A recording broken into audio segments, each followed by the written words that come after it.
127వ సంకీర్తనను ధ్యానం చేసుకుందాం. తండ్రి, కుమార, పరిశుద్ధాత్మ మనకు తోడుగా ఉండి దీనిలో ఉన్నటువంటి ఆత్మీయ సత్యములను మనకు తెలియచేయలాగున మన హృదయాలను దేవుని సన్నిధిలో కుమరించుకుందాం. ప్రియ దేవుని సంగమా, 127వ సంకీర్తనను రాసినది మనకు అక్కడ కనబడుతూనే ఉన్నది యాత్రా కీర్తన సొలొమోనుది. చూడగానే కీర్తనలన్నింటిలో సొలొమోనుకు ప్రత్యేకత ఉందండి. ఏంటంటే ఆ ప్రత్యేకత దేవుడు తనకు కలుగ చేసినటువంటి గొప్ప మేలులను బట్టి, దేవుడు చూపిన ఘనమైనటువంటి కృపను బట్టి మహాజ్ఞాని అని పిలువబడ్డాడు సొలొమోను. అవునా కదండి? సొలొమోను కానీ మనకి ఏం పేరు గుర్తొస్తుంది? జ్ఞానం, మహాజ్ఞానం. జ్ఞానము కొలత వేయాలి అంటే ఈ లోకంలో, లేదంటే జ్ఞానముతో నింపబడిన వ్యక్తి ఎవరైనా ఉన్నారు అంటే ఈ లోకంలో జీవించిన వారిలో యేసుక్రీస్తు వారి తర్వాత చెప్పబడేటువంటి పేరు ఎవరిది అంటే అది సొలొమోనుదే. ఎందుకంటే దేవుడు అట్టి ఘనమైనటువంటి కీర్తిని ఆయనకు కలుగచేశాడు. ఎందుకు అంటే దేవుణ్ణి హత్తుకొని జీవించడం ద్వారా ప్రతి పనిలోనూ, లేదంటే తను ఏది చేయాలనుకున్నా కూడా దేవుణ్ణే ఆధారం చేసుకున్నాడు. దేవునితో నడవడానికి ఇష్టపడ్డాడు. దేవుని ద్వారానే సకలమైనటువంటి కార్యములు జరుగుచున్నవని తెలుసుకుని ఆయన పాదాల చెంతకు వెళ్ళడం వలన అటువంటి ఘనమైనటువంటి జీవితాన్ని సొలొమోనుకి ఇచ్చాడు. ఎవరికి లేనటువంటి జ్ఞానమును ఆయనకు దేవుడు అనుగ్రహించాడు. చూసినట్లయితే ప్రియ దేవుని సంగమా, ఇట్టి జ్ఞానమును దేవుడు తనకు దయచేయడం ద్వారా దేవుని తిరిగి మరొక్కసారి కీర్తిస్తూ ఒక చక్కనైనటువంటి కీర్తనను రాశాడు కీర్తనకారుడు. ఇందులో చూసినటువంటి అంశాలను ఒకసారి మనం పరిశీలనగా చూసినట్లయితే ఉన్నది 5 వచనాలు అయినప్పటికీ ఎంతో జ్ఞానం ఆ మాటల్లో మనకు కనబడుచు ఉన్నది. ఈ 5 వచనాలను ఒకసారి చూస్తే మొదటి 2 వచనాలు మనకి ఎలా కనిపిస్తవి అంటే దానిలో 2 అంశములు మనకు కనబడుతూ ఉంటాయి. మొదటి అంశం ఏంటంటే, యెహోవా కృపా కనికరము మనపై లేకుంటే మనం ఏం చేసినను అది వ్యర్థమే. సొలొమోను అనగానే మహాజ్ఞాని అని ఎలా గుర్తొస్తుందో ఒక మాట అయితే అందరికీ బాగా గుర్తు రావాలి, గుర్తు వస్తుంది. ఏంటంటే అది వ్యర్థం, వ్యర్థం, సమస్తం వ్యర్థమే. మహాజ్ఞాని అని ఎలా మనం జ్ఞాపకం చేసుకుంటామో అదే విధముగా సొలొమోను గారు చెప్పేటువంటి మాటలలో ప్రత్యేకమైనటువంటి మాట అది వ్యర్థము అనేటువంటిది. ఆ వ్యర్థం అనేది దేనికి సంబంధించిందో మనం చూద్దాం. మనం ఈ లోకానుసారంగా ఆపాదించుకుంటే ఏ పనైనా వ్యర్థమే అనిపిస్తుంది. కానీ దేవుని హత్తుకొని జీవిస్తే, దేవుని ఆధారం చేసుకుంటే ఎలా ఉంటుంది అనేటువంటి విషయాలను తెలియచేయడానికి మొదటి 2 వచనాల్లో మనకు తెలియచేస్తూ ఉన్నాడు. దేవుని యొక్క కృప కానీ ఆయన కనికరం కానీ మనకి లేకుంటే మనం ఏమి చేసినా కూడా అది వ్యర్థమే. రెండవ అంశంగా చూస్తే 3 నుంచి 5 వచనాలు మనం పరిశీలిస్తే, యెహోవా ఆశీర్వాదము దయ మనపై ఉంటే మనము ధన్యులమంటండి. ఈ 2 అంశాలను ఒకసారి పరిశీలనగా చూద్దాం. ఈ ఉదయ కాలంలో సొలొమోనును దేవుడు ఆశీర్వదించటాన్ని బట్టి ఆయన దేవుని కీర్తిస్తూ ఒక 2 అంశాలను ఉదయకాలంలో మనకు తెలియజేస్తూ ఉన్నాడు. ఈ 2 అంశాలను మనం ఒకసారి చూద్దాం. ఎందుకంటే సొలొమోను గారి యొక్క అనుభవ సారములోంచి దేవుని యొక్క మంచితనాన్ని, గొప్పతనాన్ని ఇక్కడ వివరిస్తూ ఉన్నాడు కీర్తన ద్వారా. చూస్తే మనం అనుకున్నాం ఇందాక వ్యర్థము అనేటువంటి ఆ పదమును మనం చూసినట్లయితే మనందరికీ గుర్తుకు వచ్చే గ్రంథం ఏంటంటే బైబిల్ గ్రంథంలో ఒక గ్రంథం మనకు గుర్తుకు వస్తుంది. ఏ గ్రంథం అది? వ్యర్థం, వ్యర్థం, సమస్తము వ్యర్థమే అనేటువంటి మాటలను రచించినటువంటి గ్రంథము ప్రసంగి గ్రంథం. ఎంతో చక్కగా అక్కడ చూస్తే ప్రసంగి అనేటువంటి ఇంకొక గ్రంథంలో ఆ వ్యర్థము అంటే ఈ లోకంగా ఆలోచిస్తే సమస్తం వ్యర్థమే, ఏదైనా వ్యర్థమే అని అనిపిస్తవచ్చు. కానీ మనకి ఆ వ్యర్థం అనేటువంటి పదాన్ని ఎంత వివరంగా వివరిస్తాడంటే ప్రసంగిలో జీవితంలో మనము చదవవలసినటువంటి ప్రాముఖ్యమైన గ్రంథములలో మొట్టమొదటిగా ఉండేటువంటి గ్రంథం అది.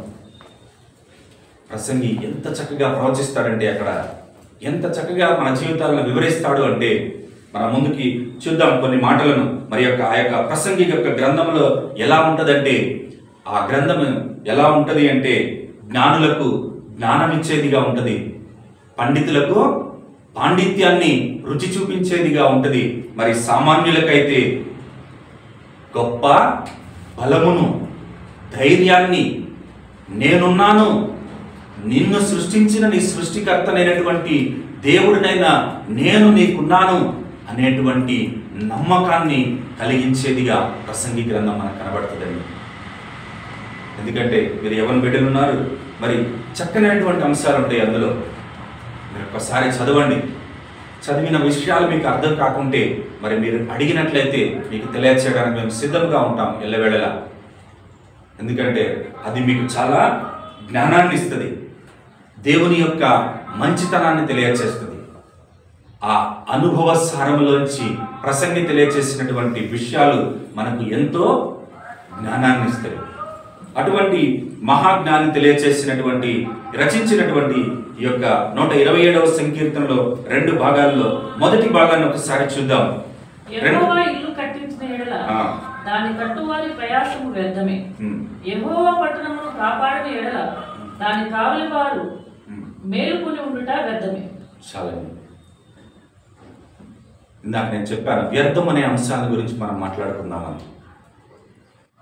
ఈ యొక్క మాటల్లో చూస్తే యెహోవా రక్షణ, కాపుదల, కటాక్షం లేకుంటే ఆ పని చేయడం మనకి వ్యర్థమే. అది ఏదైనా సరే. ఇక్కడ చూసినట్లయితే ఒక రెండింటిని మనకు ఉపమానంగా చూపిస్తూ ఉన్నాడు. ఒకటేంటండి, యెహోవా ఇల్లు కట్టించని ఎడల, అంటే మనకి అర్థమవు రీతిగా. మరి చెప్పాను కదా ముందుగానే, జ్ఞానులు, పండితులు, సామాన్యులు కూడా చదివి అర్థం చేసుకునేటువంటి విధముగా జ్ఞాని సొలొమోను మనకు చక్కగా రచించి ఇచ్చాడు. ఇక్కడ చూస్తే ఇల్లు కట్టించడం అనేది ప్రతి ఒక్కరికి ఒక కళ, అవునా కాదండి? ఇల్లు కట్టి చూడు, పెళ్లి చేసి చూడు. ఇవి రెండు ఏంటంటే అవి ఒక మనిషికి ఎంతో ఇష్టమైనవి, ప్రాణం పెట్టి చేసేటువంటి పనులు. అది చేస్తే ఒకసారి ఇల్లు కడితే జీవితంలో సగం జీవితము మనము సంతృప్తిగా అనుభవించినట్లే, సంతృప్తిగా గడిచినట్లే. ఎందుకంటే ఈ మాటలు నేను తెలియజేస్తూ ఉన్నానంటే, ఇల్లు కట్టేటప్పుడు ఉండేటువంటి అనుభవం వేరే. నేను చెప్తూ ఉంటే, ముందు మా పెద్దలు చెప్తూ ఉంటే ఇల్లు ఇల్లు అంటే నిజంగా చెప్పాలంటే మా నాన్నని ఈ సందర్భంలో జ్ఞాపకం చేసుకుంటాను. ఒక ఇల్లు కట్టడం అనేది ఏదో ఒక పని చేసినట్లుగా ఒక 2-3 రోజులకు ఒక ఇల్లు కట్టేసేసేవాడు. నచ్చలేదు అనుకుంటే, అంటే ఆ రోజుల్లో పూరిళ్ళే అనుకోండి, ఆ పూరిళ్ళు అయినా కూడా దానిని నచ్చలేదు అనుకుంటే మళ్ళీ సంవత్సరానికి ఇంకొక ఇల్లు కట్టేసేవాడు. అంటే దాన్ని తీసేసి, అంటే వేరువేరుగా ఇల్లు కట్టాడని కాదండి, ఎంత సులభంగా కట్టేవాడు అంటే తన హృదయము అలా నిండిపోయేది. ఇది నచ్చలేదు కదా, మనం ఇంకోటి కట్టుకుందాం, లేదంటే పిల్లలు పెద్దవాళ్ళు అవుతున్నారు కదా ఇంకొంచెం పెద్దగా కట్టుకుందాం అని ఒకసారి. లేదంటే మనందరికీ తెలుసు పూరిళ్ళు ఎలా ఉండేయండి, వర్షం వచ్చిందంటే నెక్స్ట్ వర్షాకాలానికి కట్టుకోవాలంటే మళ్ళీ కట్టుకోవాల్సిందే ఇల్లు. ఎందుకంటే ఒకసారి ఇల్లు కడితే అది ఏడాది, మహా అంటే 2 సంవత్సరాలు మాత్రమే తట్టుకుంటుంది. ఎందుకంటే మన ఇళ్ళన్నీ పూరిళ్ళు అప్పట్లో. మరి అలా కడుతూ ఉండేవాడు. మమ్మల్ని పెంచి పోషించడంలో తన యొక్క ప్రేమను మాకు చూపిస్తూ ఉండేవాడు. మరి సొలొమోను కూడా అటువంటి చక్కనైనటువంటి సామాన్యమైన ఉపమానాన్ని మనకు తెలియజేస్తూ ఉన్నాడు. యెహోవా ఇల్లు కట్టించని ఎడల దాని కట్టువారి ప్రయాసము వ్యర్థమే అని. మరి అందుకే యాకోబు గారు తన యొక్క పత్రికలో తెలియజేస్తాడు. యేసుక్రీస్తు ప్రభు వారి సహోదరుడైనటువంటి యాకోబు అండి. అపోస్తలుగా 12 మంది శిష్యుల్లో చేర్చబడిన యాకోబు కాదు, యాకోబు యోహానుల యాకోబు కాదు, యేసుక్రీస్తు ప్రభు వారి సహోదరుడైనటువంటి యాకోబు రాసినటువంటి పత్రికలో 4వ అధ్యాయం 15వ వచనంలో అక్కడ ఒక చక్కనైన మాట ఉంటుంది. ఏమని తెలియజేస్తాడంటే, ఒకసారి చదువుకుందాం, మీరు కూడా ఒకసారి చదివితే అందరికీ తెలిసిందే, చెప్పేస్తా చదవండి. ప్రభువు చిత్తమైతే మనము బ్రతికి ఉండి ఇది అది చేతమును చెప్పుకొనవలెను. చాలండి. అది ఎవరి చిత్తమై ఉండాలండి? నీ చిత్తమా, నా చిత్తమా? ప్రభు చిత్తమైతే. అందుకే తెలియచేస్తున్నాడు, ప్రభు ప్రతి పనిని మనం ప్రారంభించే ముందు, మరి దానికి ముందు వచ్చిన మీరు ఒకసారి తర్వాత చదవండి, మనం ఏ పని చేయాలన్నా కూడా అది చిన్నదైనా పెద్దదైనా సరే ప్రభు చిత్తమైతే బ్రతికి ఉండి ఇది అది చేతము. ఈ ఇది అది అంటే ప్రతి పని, అది ఇల్లు కట్టడం అవ్వచ్చు, పరీక్ష అవ్వచ్చు, ప్రయాణం అవ్వచ్చు, మన తిండి అవ్వచ్చు, బిడ్డలకు మనం ఇచ్చేటువంటి ఆహారం అవ్వచ్చు, ఏదైనా సరే అది ప్రభువు చిత్తమైతేనే బిడ్డ నోటికి అది చేరుతుంది, మనకు సంతోషాన్ని ఇస్తుంది, మనను దేవుని సన్నిధి వైపు నడిపించేదిగా ఉండాలి అంటే మనము ప్రారంభించే ప్రతి పనికి ముందు కూడా ఈ మాటను పలుకుమని యాకోబు తెలియచేశాడు. ప్రభువు చిత్తమైతే బ్రతికి ఉండి ఇది అది మనము చేతము. మరి దీనికి ఇంకొక చక్కరైనటువంటి మాటను సామెతల గ్రంథంలో తెలియచేస్తూ ఉన్నాడు. మరి 21వ అధ్యాయం 30వ వచనంలో తెలియచేసినట్లయితే, యెహోవాకు విరోధమైన జ్ఞానమైనను వివేచన అయినను ఆలోచన అయినను నిలువదు. మరి ఇక్కడ చెప్పిన సొలొమోనే సామెతల గ్రంథంలో కూడా తెలియచేశాడు. ఎందుకు అంటే ఇది తెలుసుకొనవలసినటువంటి సత్యం, ఇదే తరతరములకు జరిగేది, నిలిచేది. ఎందుకు అంటే యెహోవాకు విరోధమైన జ్ఞానమైనను వివేచన అయినను ఆలోచన అయినను మరి ఏదైనను కూడా నిలువదు, అది వ్యర్థం. ఇందాక నేను చెప్పిన వ్యర్థం అనే మాటలో ఉన్నటువంటి మరి సత్యాన్ని తెలుసుకుందాం అనుకున్నాం కదా. అది ఏమిటి అంటే ఆయనకు విరోధముగా మనం ఏమైనా పనులు పూనుకుంటే అవి ఎప్పటికీ కూడా నెరవేరదు అనేటువంటి సత్యం. దానికి వ్యర్థం అనేటువంటి మాటను అక్కడ తెలియచేస్తూ ఉన్నాడు. మరి ఇంకొకటిగా చూసినట్లయితే కీర్తనల గ్రంథంలో మరి 33:16 నుంచి 19 వచనాలు ఏమని తెలియచేయబడుతుందంటే చదవదులండి. ఏ రాజును ఏ వీరుడును ఏ ప్రాణిని కూడా మరి యెహోవా దయలేనిదే తప్పించుకొనలేడని కీర్తనాకారుడు అక్కడ తెలియచేస్తాడు. మరి చూసినట్లయితే ఈ మాటలన్నింటినీ బట్టి మనం గ్రహించుకోవలసిన సత్యం ఏంటంటే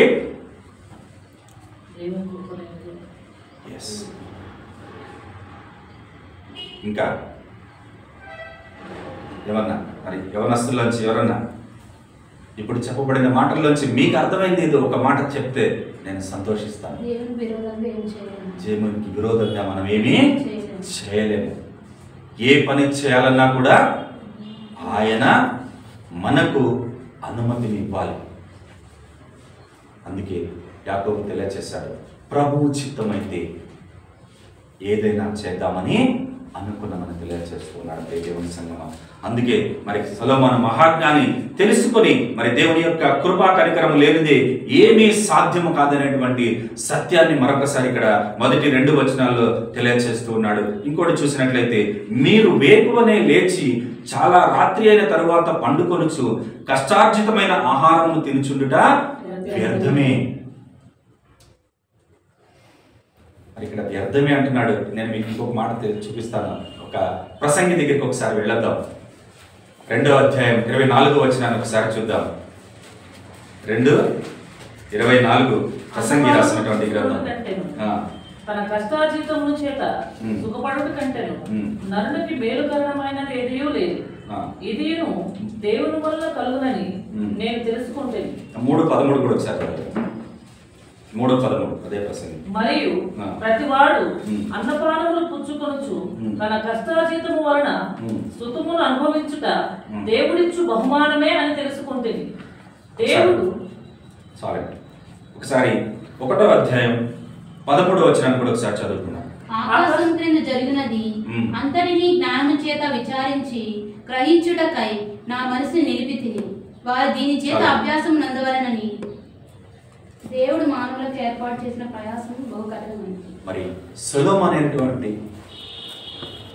దావీదు కుమారుడైనటువంటి సొలొమోను తన ప్రసంగిగా పిలువబడి మరి అక్కడ తెలుసుకోవాలని ప్రారంభించింది ఏంటి అంటే, ఆకాశం క్రింద జరుగునది అంతటిని జ్ఞానము చేత విచారించి గ్రహించుటకై నా మనస్సు నిలిపితిని. మరి దేవుని యొక్క మేలులు దేవుడు తనకు సహాయం చేసిన విధానం అంతటినీ జ్ఞాపకం చేసుకుని మరి ఆకాశం కింద అసలు ఏం జరుగుతుంది, అసలు ఏంటిది అని తెలుసుకోవాలని తన మనస్సును నిలిపితే తనకు తెలియచేయబడిన సత్యం ఏంటి అంటే మనం ఇందాక చదువుకున్నాం 2:24లో మరి 3:13లో కూడా మనం చదువుకున్నాం. ఏం చదువుకున్నాం అక్కడ?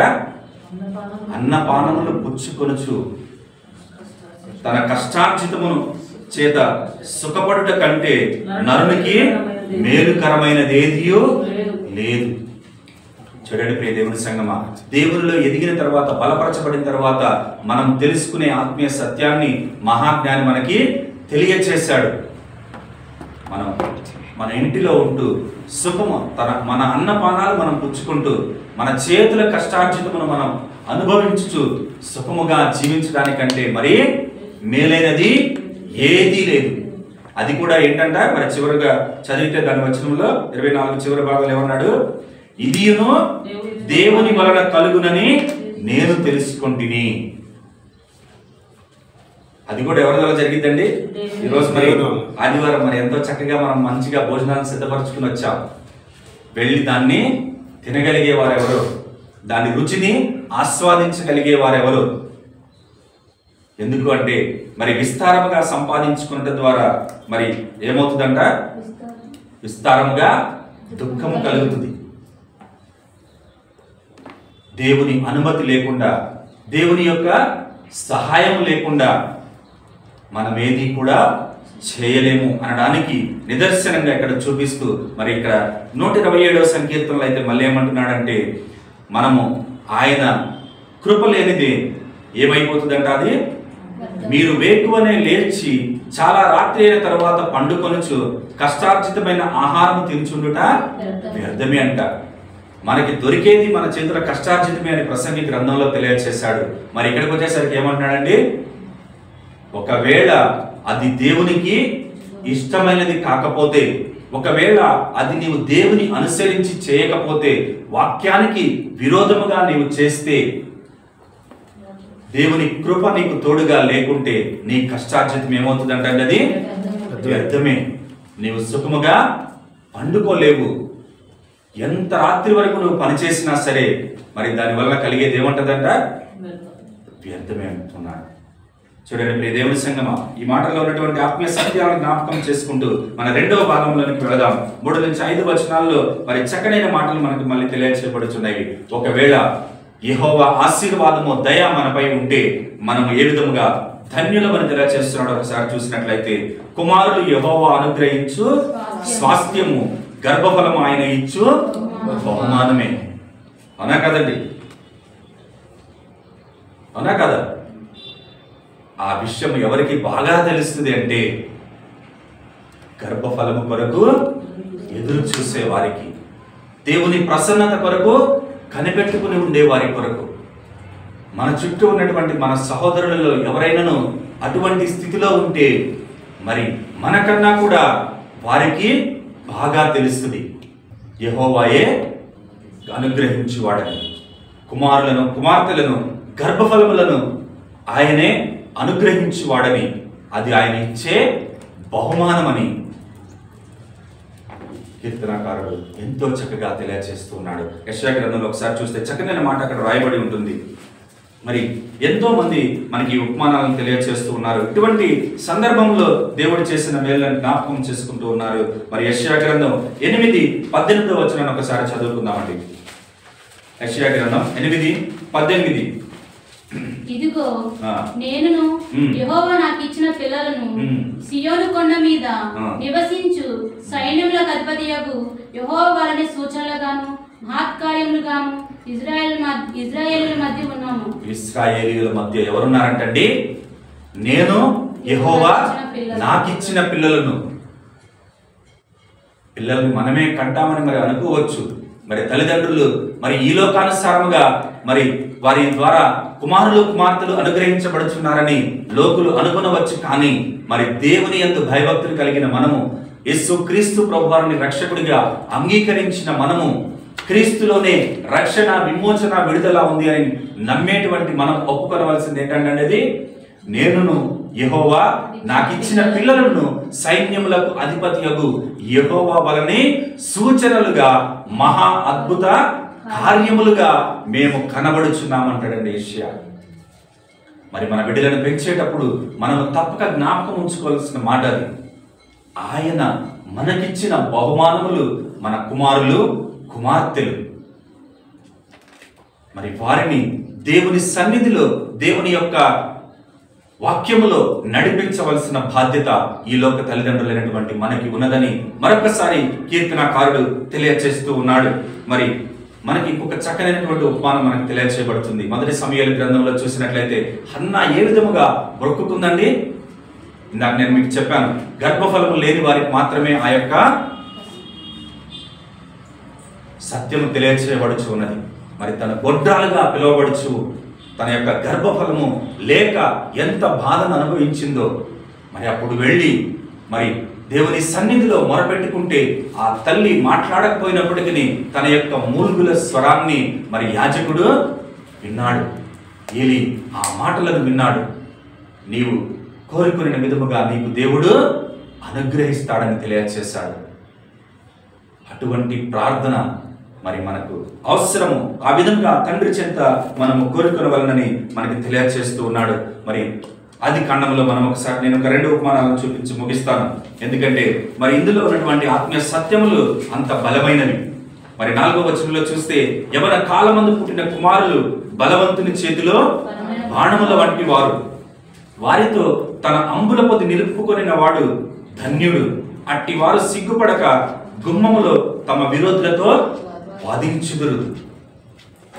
మరి కుమారులు కుమార్తెలు ఉంటే కేవలము గుమ్మాల్లో వాదించటమేనా అండి పని? ఇక్కడ తెలియచేయబడుతున్న ఆత్మీయ సత్యాన్ని ఒకసారి గ్రహించుకుందాం. కేవలము మరి మన విరోధులతోనూ లేదంటే మనతో ఎవరైనా పోట్లాడుతుంటే మనకి మరి బలం చేకూర్చులాగిన మన కుమారులు కుమార్తెలను తీసుకుని రమ్మని ఇక్కడ తెలియచేస్తున్నాడు ఆ కీర్తనాకారుడు. లేదండి, ఇందులో ఒక ఆత్మీయ సత్యం ఉన్నది. అదేమిటి అంటే మరి వారిని మన భోజనపు బల్ల చుట్టూ ఒలివ మొక్కల వలె కూర్చుండబెట్టి మనకి ఎలా ఇస్తున్నాడు అంటే మన యొక్క సంతోషాన్ని ఆయన రెట్టింపు చేస్తూ ఉన్నాడు. ఎవరికీ లేనటువంటి ఆ ధన్యతను మనకు చూపిస్తూ ఉన్నాడు. మరి మీకు ఒకసారి ఉపమానాన్ని, మీకు ఒక చక్కనైనటువంటి ఉదాహరణను నేను చూపించాలని ఆశపడుతున్నాను. ఆదికాండం ఒకసారి చూద్దాం. 50వ అధ్యాయం 23వ వచనాన్ని ఒకసారి చూద్దాం. ఆదికాండం 50వ అధ్యాయం 23వ వచనాన్ని. యోసేపుకు ఏ విధమైనటువంటి ధన్యకరమైన జీవితాన్ని ఇచ్చాడో చూద్దాం. ఎఫ్రాయిము యొక్క 3వ తరం పిల్లలకు చూచాను. మరియు మనష్షే కుమారుడైన మాకీరునకు కుమారుడు పుట్టి యోసేపు ఒడిలో ఉంచబడింది. చూడండి, మరి యోసేపు అనగానే మనకి ఏం గుర్తొస్తుందండి? కష్టాలు, కడగండ్లు. మరి ఆయనకి యోసేపుకి ఇంకొక పేరేముందండి? అందరికీ తెలుసు. యవనస్తులు మీరు బాగా తెలుసుకోవాలి. ఫలించడి కొమ్మ. యోసేపు ఫలించడి కొమ్మ. మరి ఆ ఫలించడి కొమ్మ యొక్క జీవిత సార్థకతను మరి ఆదికాండము చివరి అధ్యాయంలో తెలియచేశాడు ఎంతో చక్కగా. ఫలించడి కొమ్మ అని అన్నాడు. మరి ఫలించడా లేదండి? ఎన్నో తరాలను చూశాడు. మరి ఈ తరంలో అయితే మనం ఎంతమందిని చూడొచ్చు? మహా అంటే ఒక తరం. మరి దేవుడు అధిక ఐశ్వర్యం ఇస్తే 2వ తరాన్ని చూస్తే చూడవచ్చు. మరి ఫలించడి కొమ్మకి ఎన్నో తరాన్ని చూసే అవకాశాన్ని ఇచ్చాడు. 3వ తరం బిడ్డలను చూసి తన ఒడిలో ఎత్తుకొని, మరి ఆ తల్లి ఎంత చక్కగా బిడ్డను ఎత్తుకొని కూర్చున్నదో మన మధ్య, అంత చక్కగా మరి కూర్చునే విధంగా దేవుడు ఫలించడి కొమ్మను ఆశీర్వదించాడండి. చివరిగా ఇంకొక సాదృశ్యాన్ని చూపించి నేను ముగిస్తాను. యోబు గ్రంథం దగ్గరికి ఒకసారి వద్దాం. 42వ అధ్యాయం 12 నుంచి 16 వచనాలు మరి అక్కడ చూసినట్లయితే ఎంత వివరంగా ఉంటది అంటే ఆ మాట నేను క్లుప్తంగా ముగిస్తాను.